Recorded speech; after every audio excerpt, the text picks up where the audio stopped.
Hi all, this is last Monday morning. സേവനവാരത്തിന് സ്കൂളിൽ നിന്ന് തുടക്കം കുറിച്ചു. പക്ഷേ ഈ വീക്കിൽ മൺഡേ കഴിഞ്ഞാൽ പിന്നെ അങ്ങോട്ട് അവധിയാണ്. വീടും റൂമും ഒക്കെ ക്ലീൻ ചെയ്ത് അതിന്റെ ഫോട്ടോസ് എടുത്ത് ക്ലാസ് ഗ്രൂപ്പിലും മറ്റും പോസ്റ്റ് ചെയ്യാനായിട്ട് കുട്ടികളോട് പറഞ്ഞു. സ്കൂളിൽ പുതുതായിട്ട് സ്ഥാപിച്ച ഇൻസിനറേറ്ററിന്റെ ഇനാഗ്രേഷനും ഇന്നായിരുന്നു. ബഡ്ജറ്റ് ഫ്രണ്ട്ലി ആയിട്ട് 400 രൂപയ്ക്കകത്തുള്ള കുറച്ച് കുർത്താ സെറ്റ്സ് കാണിച്ചപ്പോൾ ഞാൻ ഇട്ടിരുന്നത് 3 ബ്ലാക്ക് ആയിരുന്നു. അതിൽ ഏറ്റവും അധികം കമന്റ്സിലും ബ്ലാക്ക് അടിപൊളി എന്നാണ് കിടക്കുന്നത്. അതിൽ ഏത് ബ്ലാക്ക് ആണെന്നുള്ളത് എനിക്ക് പിടികിട്ടിയിട്ടില്ല. ആ കാണിച്ച സെറ്റിലുള്ള ഈ ഒരു ബ്ലാക്ക് റയോൺ കുർത്തയാണ് ഞാൻ ഈ ഒരു ഷോർട്സ് വീഡിയോയിൽ വെയർ ചെയ്തേക്കുന്നത്. ഇതിന്റെ എംബ്രോയിഡറി വർക്കിൽ മൊത്തത്തിൽ ഒരു ഡാർക്ക് റെഡ് ഇങ്ങനെ എടുത്ത് നിൽക്കുന്നത് കൊണ്ട് ഞാനൊരു ഡാർക്ക് മെറൂൺ ലെഗിൻസുമായിട്ടാണ് ഇത് പെയർ ചെയ്തത്. പൂജ വെച്ച പുസ്തകങ്ങൾ വ്യാഴാഴ്ച എടുക്കാന്നുള്ളത് കൊണ്ടും വെള്ളിയാഴ്ച ഭാരത് ബന്ദ് ആണ് എന്ന് അന്ന് ഇങ്ങനെ പ്രഖ്യാപിച്ചിരുന്നത് കൊണ്ടും ഞാനൊരു കോമ്പസിഷൻ കൂടെ കുട്ടികൾക്ക് കൊടുത്തു വിട്ടിരുന്നു പഠിക്കാനായിട്ട്. ഡ്രിൽ പീരീഡിന് ഞങ്ങൾ കോഴിയും കുറുക്കനുമാണ് കളിച്ചത്. മമ്മിയുടെ ബർത്ത്ഡേ October 2 അതിന് മുന്നേ ആയിട്ട് ടീച്ചേഴ്സിന് മമ്മീനെ കാണില്ലല്ലോ, അതുകൊണ്ട് ബർത്ത്ഡേ ഗിഫ്റ്റ് ഇന്ന് അങ്ങ് കൊടുത്തു. സ്കൂളിൽ കുട്ടികളൊക്കെ പുസ്തകങ്ങൾ അമ്പലത്തിലൊക്കെ പൂജ വെക്കുന്ന കാര്യം പറഞ്ഞപ്പോൾ അവൻ ഇതൊക്കെ പള്ളിയിൽ കൊണ്ടുവയ്ക്കണം. നമ്മുടെ പള്ളിയിൽ അങ്ങനെ ഒരു പരിപാടിയില്ല. കർത്താവ് പള്ളിയിൽ മാത്രമല്ലല്ലോ ഇരിക്കുന്നത്. ഞങ്ങൾ അതുകൊണ്ട് ഇങ്ങനെ പൂജ വെച്ചു.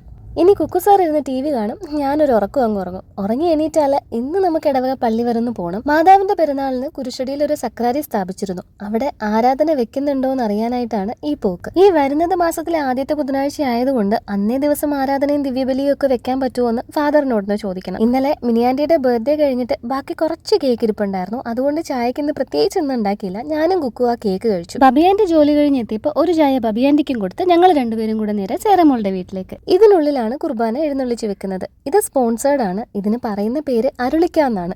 എന്റെ വൊക്കാബുലറിയിലും ഈ വേർഡ് പുതിയതാണ്. കുക്കുവിനെ ലില്ലിയം ഷേഡ് തേപ്പിച്ചിട്ട് ഞാനും ഗ്ലാഡിസും ബബിയാന്റെയും കൂടെ പള്ളിയിലേക്ക് ഇറങ്ങുവാണ്.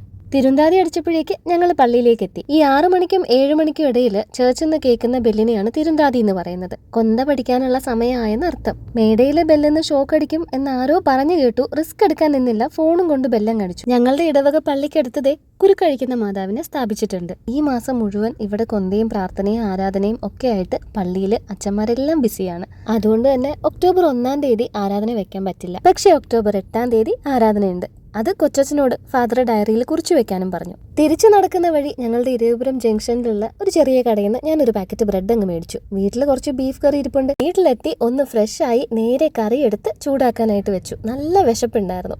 ആലൻ ഇതുവരെ എത്തിയിട്ടില്ല. അമ്മ നിലുവായിട്ട് തിരിച്ചെത്തിയിട്ടുണ്ട്. പിള്ളേരെ രണ്ടുപേരെയും കുളിപ്പിച്ച് അമ്മ അവർക്കുള്ള ചോറും വാരി കൊടുത്തോണ്ടിരിക്കുവായിരുന്നു. Good night, I love you ഉമ്മ.